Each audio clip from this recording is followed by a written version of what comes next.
heart going. I don't know about y'all. I promised my family one time one important thing when I went out on the road doing some of this, and that is that I would not sing. So you can be thankful I will not be singing tonight. The guitar looks good over there, but I'm not going to sing any songs. Thank you, Brad, for having me.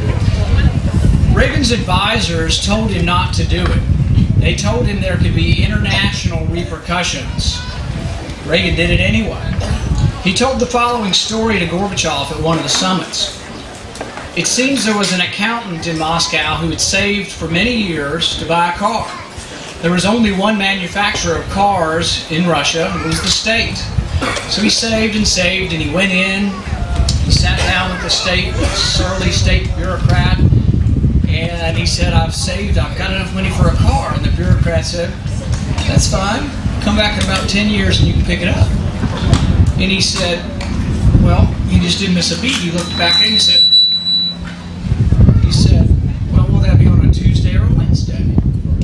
And the surly bureaucrat looked back at him and he said, you idiot, I just told you it would be 10 years till your car's ready. And he said, well, the plumber's coming on Tuesday and I don't want to miss him. I started telling this story before the recent Chrysler bailout, and I used to always say, well, that's so far-fetched, that could never happen in America. America could never take over the car manufacturers. But lo and behold, we have the Chrysler bailout. And the interesting thing about the Chrysler bailout and then the Chrysler bankruptcy is that we've totally thrown the rule of law out the window. We have 100, maybe 200 years history of bankruptcy law, and we have preferred bondholders, and we have an order of bondholders. The Indiana teacher's pension was a preferred bondholder. Well, you know what? They just decided that the rules don't matter anymore. We don't have the rule of law that we will arbitrarily say that the AFL-CIO gets to supersede or get the same treatment as the teacher's pension. And they tried to vilify it as if these were just some rich, fat cat capitalist. This was the teacher's pension of Indiana, for goodness sakes. But we didn't obey the rules. But you know what a lot of people don't know? Do you know where the justification came for bending, breaking, and making up the rules? It came from the TARP legislation, also known as the bank bailout. They have taken this legislation that doesn't even mention the word automobile in it. It does mention banks, but they've used it now to drive a truck through, and they're doing anything they want because of the TARP legislation. But here's the sad thing, and this is part of what I'm going to say as I go around the state, and it may or may not win me votes, but it makes me sleep well at night, that we do need to self-examine as a party.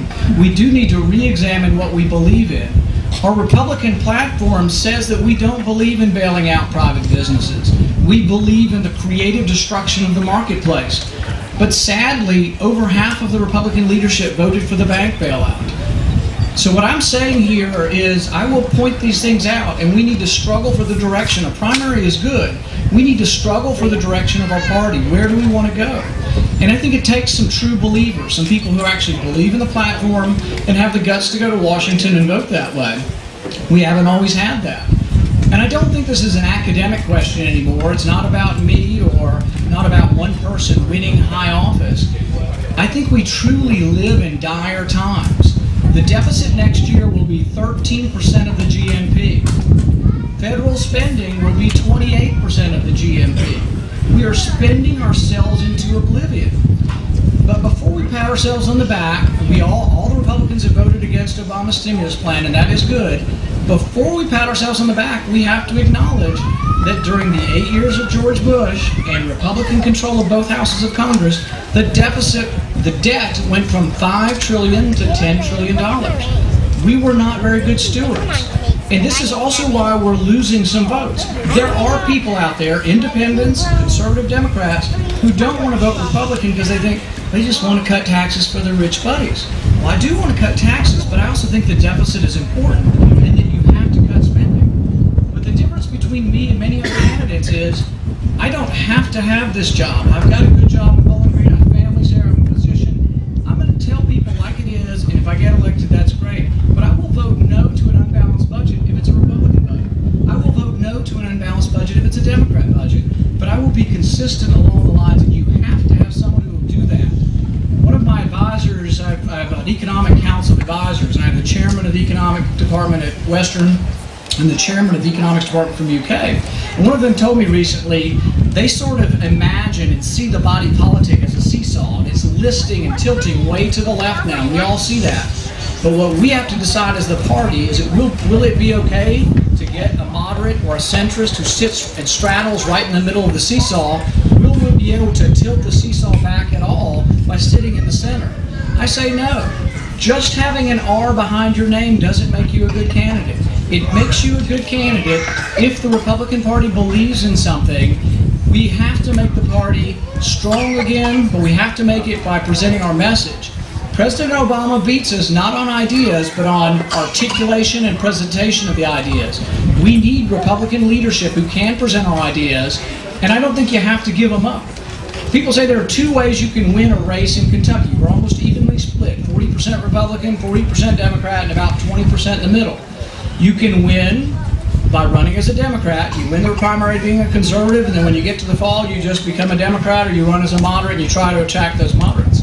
I say there's another way to win. You can win without giving up your message, but by making your message appealing to more people. For example, who gets hurt worse by inflation? The lower socioeconomic level, the working class, and those on fixed income.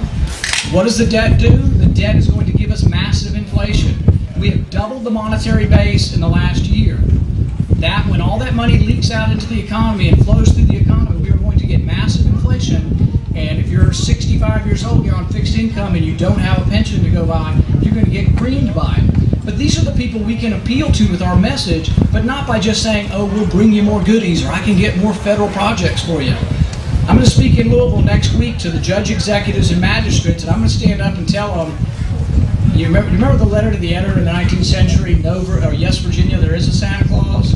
I'm going to tell them, no, Kentucky, there is no Santa Claus, he's out of money. And I'm not afraid to say that, and if people don't like it, that's fine, I'll be sent along my way. But you need someone who's not afraid to do it, will stand up, will go to Washington and vote that way, and who will come back to Kentucky and be just like the rest of you and be a citizen legislature. And I appreciate your consideration. Thank you.